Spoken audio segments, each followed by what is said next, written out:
Otep à tous, bien-aimés frères et sœurs. Humiliation ultime de Massad Boulos, envoyé spécial de Donald Trump dans la région des Grands Lacs. Monsieur Boulos a diplomatiquement donné un coup dur, un coup fatal à Paul Kagame. Il a humilié Paul Kagame. C'est d'une manière, ça dit que c'est la finesse.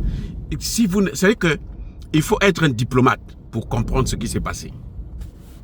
Les amis, quand tu n'as jamais vécu dans ce milieu diplomatique là, tu ne peux pas comprendre ça.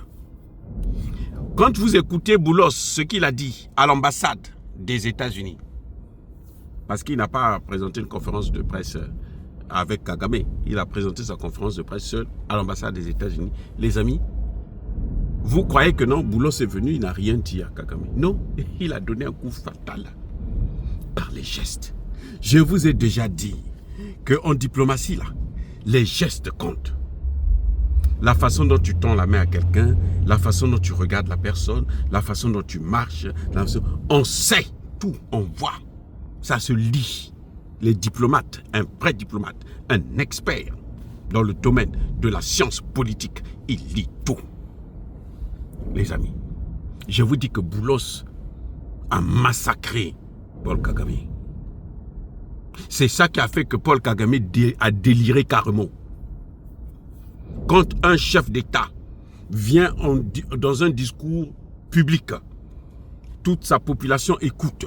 Le monde entier qui a l'habitude de suivre cet événement, même s'ils ont décliné l'offre de ne pas venir, il y en a qui vous écoutent pour savoir qu'est-ce qu'il va faire, qu'est-ce qu'il va dire.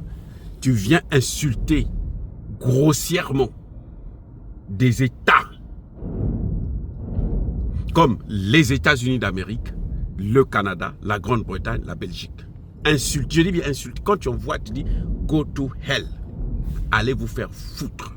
Allez vous faire voir. Allez au diable. Allez vous faire enculer.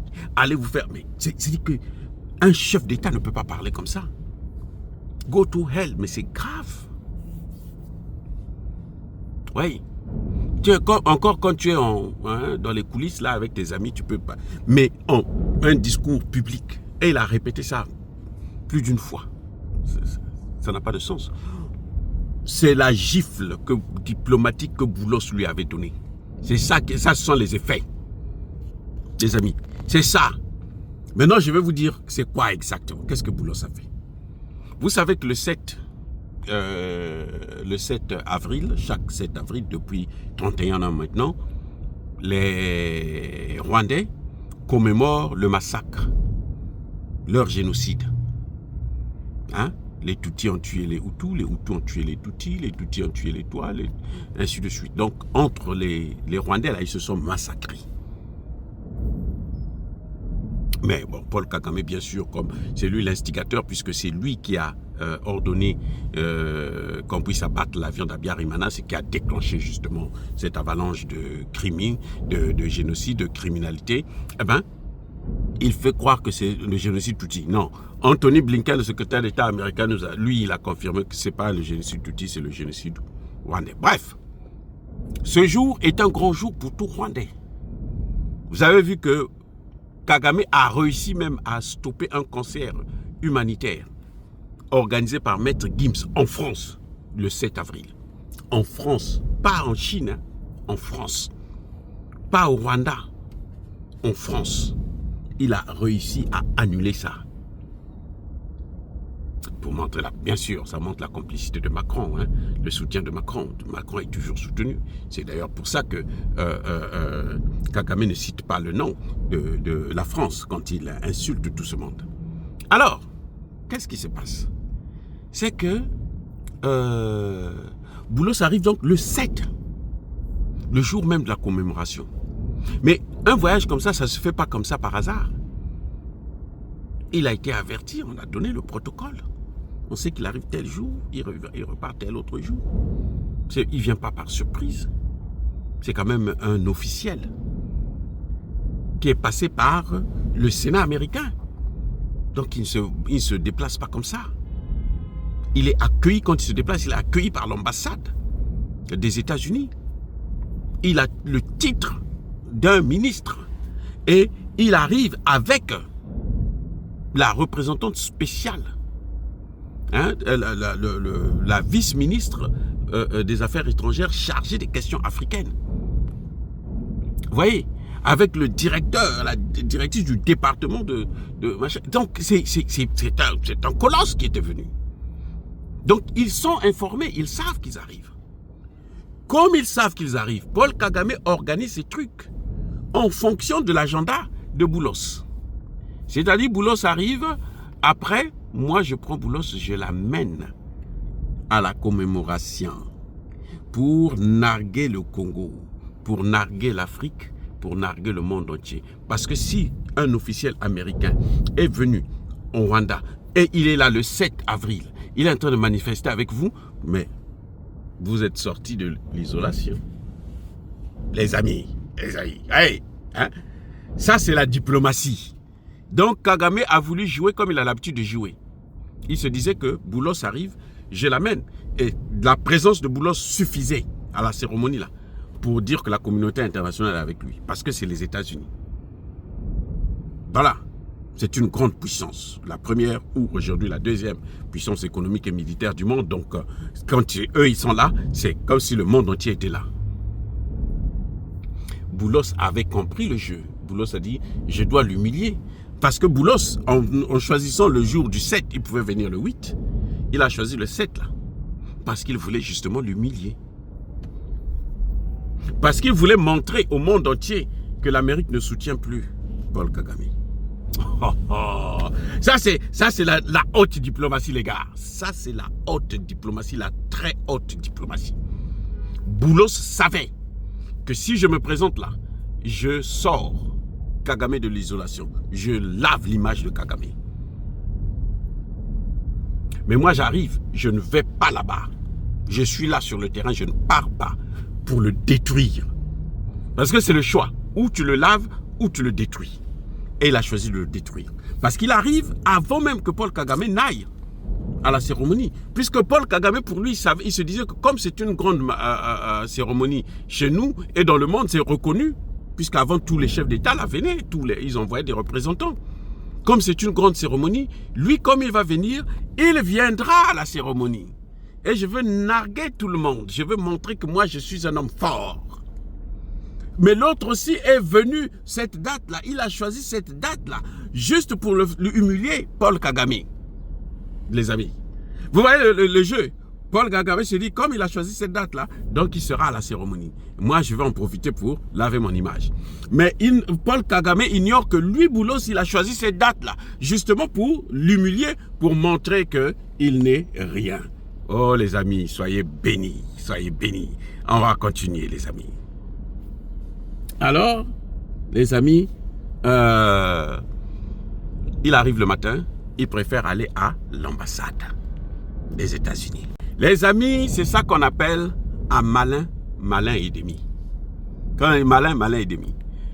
Kagame prépare son coup, Boulos aussi prépare son coup. Qui va gagner?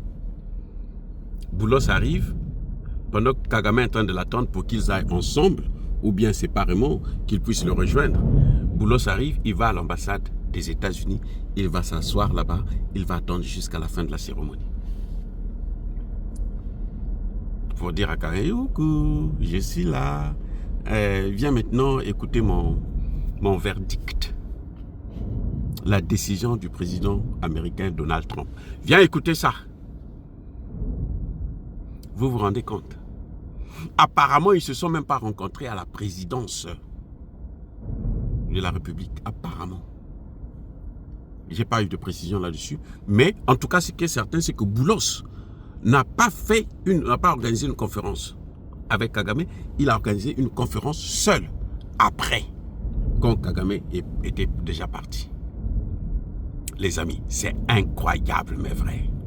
Voilà comment fonctionne la diplomatie. Ça suffisait déjà pour comprendre que Boulos est venu détruire Kagame. C'est ça la diplomatie. Ça suffisait. Les grands diplomates là, quand ils ont vu seulement ces gestes là, ils savaient que ça y est, c'est fini pour Kagame. Les carottes sont cuites. Le vin est tiré, il faut le boire.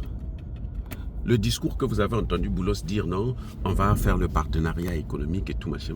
Quand vous écoutez ça, vous dites, oh, mais il n'a rien dit à Kagame, puisqu'il veut faire le partenariat économique avec Kagame. Mais il faut suivre toute l'intervention de Boulos pour comprendre que non, Boulos est en train de détruire Kagame, même dans sa conférence de presse. Parce qu'à la fin, il dit, oui, pour qu'il y ait un partenaire politique, il faut qu'il y ait la paix. Nous voulons la paix. Et Boulos, c'est un grand diplomate. Il ne peut pas venir dire que non, bon, je te demande de se retirer. Non. Il dit, il faut qu'il y ait la paix. Pour qu'il y ait la paix, il faut que Kagame retire ses troupes. Puisqu'il a déjà dit, depuis le Congo, que la paix sera avec le retrait des troupes de Kagame. Puisqu'il a déjà dit que la paix, ce sera quand il a dit à Ruto et à Museveni, dites à Kagame de retirer ses troupes. S'il ne le fait pas, nous, on va le faire à sa place. Et lui, ses jours sont comptés. Quand il dit déjà que Kagame, c'est le problème de l'insécurité dans la région, les États-Unis l'ont confirmé. Ça y est, c'est fini. Vous voyez la diplomatie, comment ça marche. Vous n'êtes pas obligé de venir insulter quelqu'un, non. Non. Boulos a fait la haute diplomatie, mais il a frappé fort. Il a frappé très très fort Paul Kagame. C'est pour ça que vous avez vu que Kagame a déliré. Il insulte les États-Unis, c'est à cause de ça, Kagame, c'était un vieux diplomate. Il jouait. Kagame réussissait à cause de quoi? À cause de la diplomatie, non? Maintenant, cette même diplomatie, on l'utilise pour le détruire. Il est conscient de ça. Et puis bon, il s'affole. Les amis, Boulos a humilié Kagame d'une manière, mais alors incroyable. Incroyable, mais vrai. Il l'a vraiment, vraiment humilié. Ce n'est pas possible. Vous voyez comment il lui a donné des coups. Il dit non, la paix là, il faut qu'il y ait la paix pour qu'on puisse investir.